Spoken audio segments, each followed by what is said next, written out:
हीरापुर गांव में रामू और महेश नाम के दो दोस्त रहा करते थे। रामू बहुत ही मेहनती था, लेकिन महेश आलस करके अपने खेतों में काम किया करता था। अरे वाह रामू, मैंने सुना है इस साल तुम्हारी बहुत ही अच्छी फसल हुई है। हाँ काका, इस बार मेरी बहुत अच्छी फसल हुई है। फसल बेचने पर मुझे बहुत अच्छा मुनाफा होगा। बेटा, तुम्हारे खेत में कुल कितनी बोरी फसल हुई है? काका, 5 एकड़ जमीन पर कुल 150 बोरी हुई है। ठीक है काका, चलो अब मैं चलता हूँ, मुझे आज अनाज को बेचने के लिए जाना है। ऐसा कहकर रामू वहाँ से चला जाता है। तभी थोड़ी देर बाद महेश भी वहाँ से अपने खेतों की ओर जा रहा था। अरे महेश बेटा, कहाँ जा रहे हो? काका, खेत में फसल की बोरियां आज सुबह जल्दी जाकर मैंने भर दी थी, अब उन्हीं को लेने जा रहा हूँ। महेश बेटा, तुम्हारे पास भी 5 एकड़ जमीन है ना? तो तुम्हारे खेत में इस बार कितनी फसल की बोरियां हुई है? हाँ काका, मेरे पास 5 एकड़ जमीन है और मेरी जमीन पर इस बार 1 एकड़ में 20 बोरियां हुई हैं, तो 5 एकड़ की 100 बोरियां हुई है। क्यों महेश बेटा, तुम्हारे खेत में 100 बोरी की फसल ही क्यों हुई है? तुम्हें पता है तुम्हारा दोस्त जो रामू है, उसके पास भी 5 एकड़ जमीन है।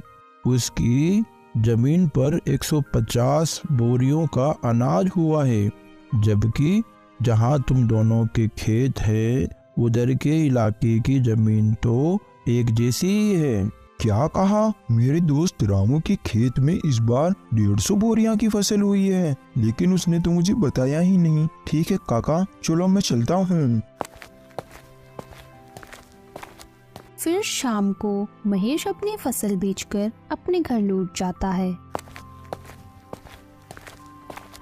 घर पहुंचकर महेश फसल के बारे में सारी बात अपनी पत्नी को बताता है। मुझे पता है आपको 50 बोरियों का नुकसान क्यों हुआ है, क्योंकि आप अपने दोस्त रामू की तरह मेहनत नहीं करते, इसलिए आपको 50 बोरियों का नुकसान हुआ है। क्योंकि आपका जब मन होता है आप जब भी खेत जाते हो, और अगर ऐसा ही रहा तो कैसे चलेगा? अरे तू भाग्यवान, इसमें मेरी भी क्या गलती है? मुझसे जितना होता है मैं वो सब कर लेता हूँ। अब मुझे तुम ही बताओ, मैं इसके अलावा क्या करूँ? आज आप अपनी जमीन को बेच दो और रामू के पास वाली जमीन को खरीद लो।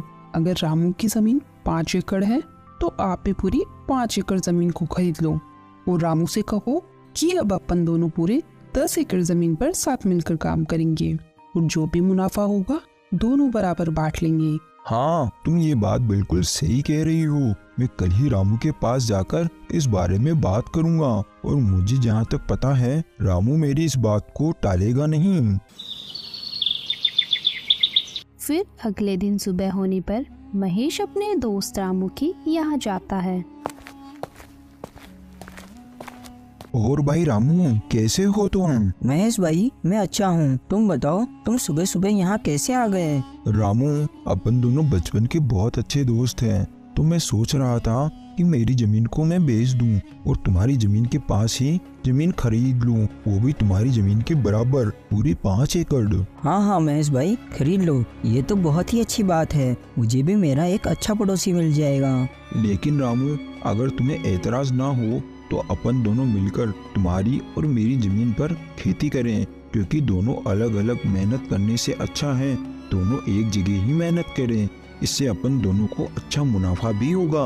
हाँ हाँ महेश भाई, मुझे इस बात से कोई एतराज नहीं है। चलो अपन सेठ मनीराम के यहाँ चलकर जमीन को खरीदने और बेचने की बात करते हैं, क्योंकि मेरे खेत के पास की जमीन सेठ मनीराम की है। फिर दोनों सेठ मनीराम के पास चले जाते हैं।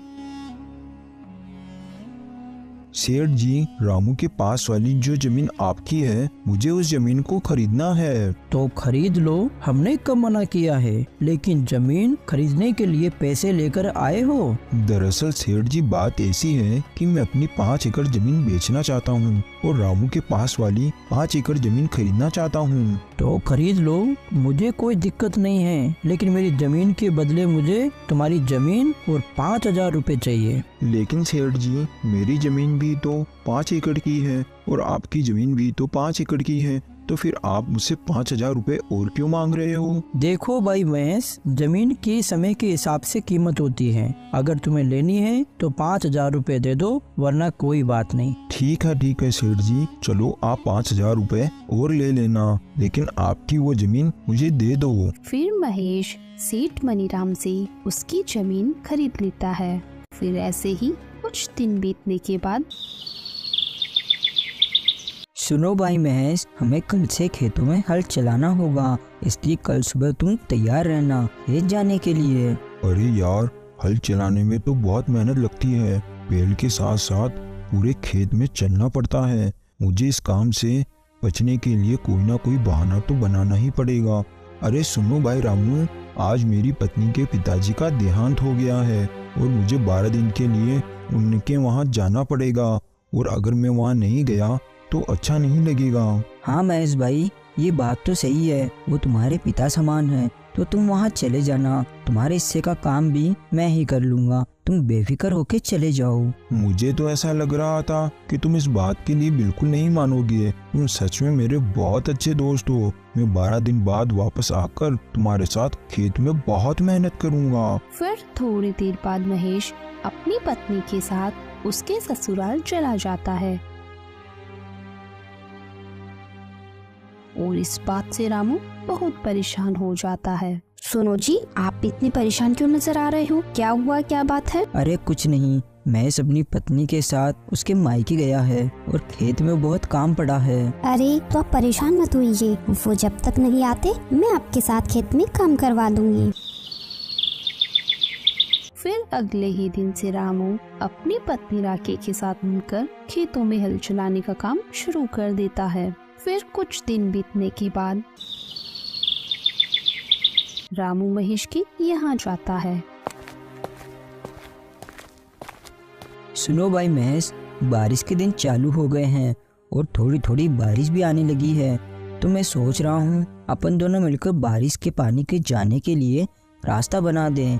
अगर अपन पानी के जाने के लिए रास्ता बना देंगे तो अपने खेत में बारिश का पानी एक जगह जमा नहीं होगा। अरे लेकिन रामू भाई, मुझे आज बहुत जरूरी काम है। अरे क्या हुआ महेश भाई, इस समय तुम्हें ऐसा कौन सा जरूरी काम आ गया?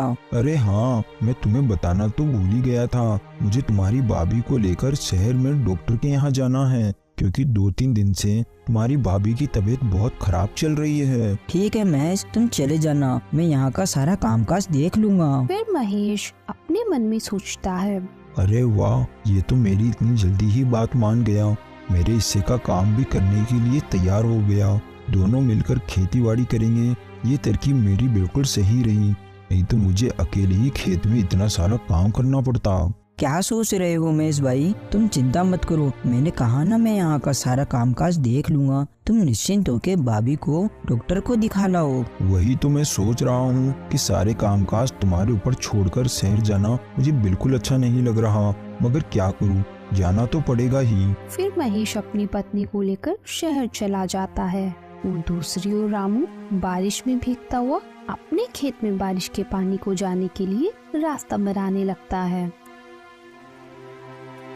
फिर रात होने पर सुनो जी, मुझे ऐसा लगता है जब अपने खेत में कोई काम नहीं होता तो आपका दोस्त महेश घर पर ही रहता है, और जैसे ही आपको खेत में कोई काम होता है वो कोई ना कोई बहाना बना लेता है। मेरा शक बिल्कुल सही है, वो जानबूझकर बहाने बनाता है और शहर चला जाता है। ये तुम क्या बोल रही हो? तुम ऐसा बोलकर मेरे और मेरे दोस्त के बीच झगड़ा करवाना चाहती हो? वो मेरा बचपन का दोस्त है, वो मुझे कभी धोखा नहीं दे सकता। आपको मेरी बातों पर बिल्कुल भी विश्वास नहीं है ना? देख लेना, कुछ ही दिनों में आपको सच का पता चल ही जाएगा। फिर ऐसे ही कुछ दिन बीतने के बाद फसल तैयार हो जाती है। महेश भाई, चलो आज हमें फसल की कटाई करनी है, क्योंकि आज शाम को ही मुझे मेरी पत्नी के साथ शाली की शादी में जाना है, और आज फसल को नहीं काटा तो कल से फसल खराब होना शुरू हो जाएगी। हाँ रामू भाई, चलो आज अपन फसल को काट कर बोरियों में भर लेंगे। फिर वो दोनों खेत में चले जाते हैं और पूरी फसल को काटकर बोरियों में भर लेते हैं। ठीक है महेश भाई, अब अपन ने सारी फसल की बोरियां तो भर ली और अब शाम भी हो रही है, तो मैं साली की शादी में जाने के लिए निकल रहा हूँ। तुम इन अनाज की बोरियों को बैलगाड़ी में भरकर अपने घर ले जाना। जब मैं कल आऊँगा तो अपन इस अनाज को मंडी में बेच आएंगे।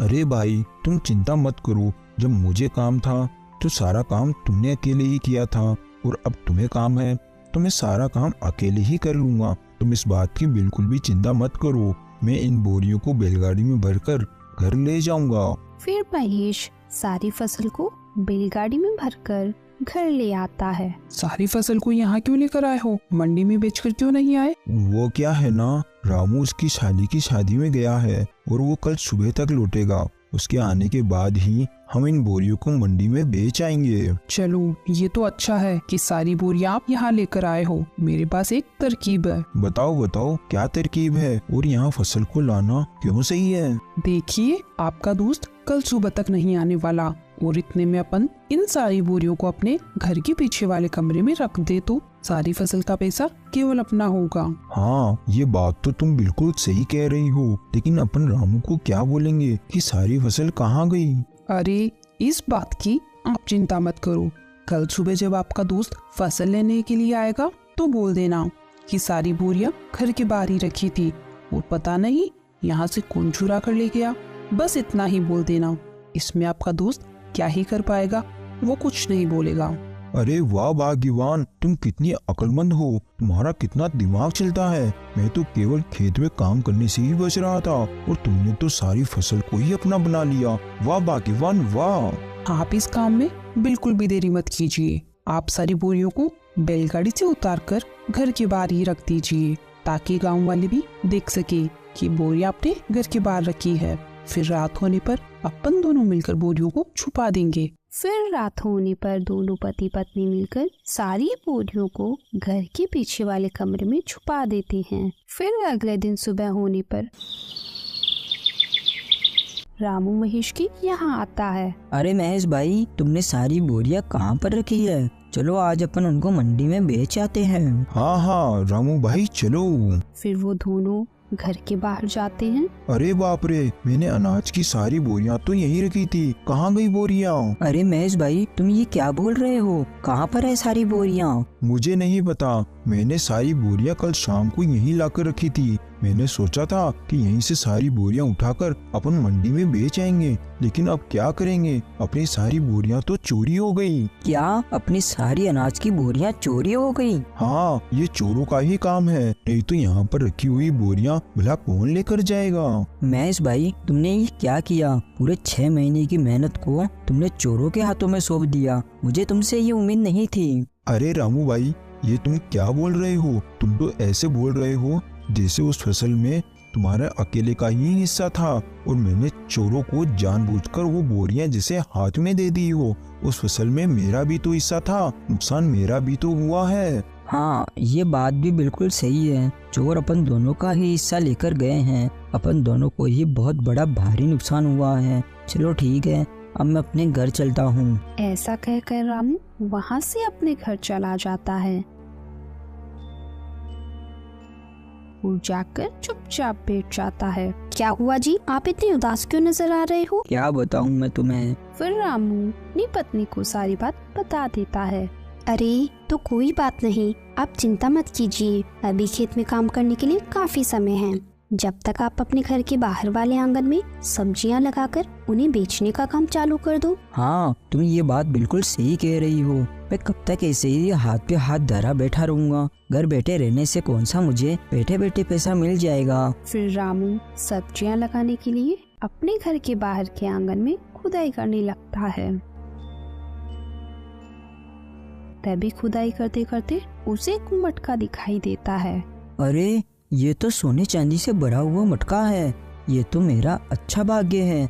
अगर मेरी फसल चोरी नहीं होती तो मैं कभी यहाँ सब्जियाँ नहीं लगाता और ना ही यहाँ जमीन पर खुदाई करता। अगर इसमें से एक सोने का सिक्का भी बेच दिया तो मेरी फसल के बराबर मुझे पैसे मिल जाएंगे। फिर रामू अंदर जाकर सारी बात अपनी पत्नी को बता देता है। ये सब भगवान की ही कृपा है, क्योंकि आप बहुत मेहनती इंसान हो। मेहनत का फल हमेशा मिलता ही मिलता है। और उधर दूसरी ओर सुनो जी, आज रात को अपन इस फसल को मेरे भाई के यहाँ ले जाएंगे और रात में वहीं रुक जाएंगे। फिर कल सुबह इस फसल को शहर में ही बेच देंगे। हाँ हाँ, तुम बिल्कुल सही कह रही हो, अपन ऐसा ही करेंगे। फिर रात होने पर महेश और उसकी पत्नी दोनों उस कमरे में जाते हैं तो देखते हैं उनकी सारी फसल की बोरियां खराब हो चुकी है। अरे ये क्या हो गया? अपन ने इनको यहाँ छुपाने से पहले ये तो सोचा ही नहीं कि अगर फसल को थोड़ी भी हवा नहीं मिलेगी तो सारी फसल खराब हो जाएगी। ये सब तुम्हारी वजह से हुआ है। जो अपन को अपने हिस्से में मिलने वाला था अब तो वो भी नहीं मिलेगा। चला गया अब अपने हाथ से सब कुछ। अब क्या करेंगे अपन दोनों?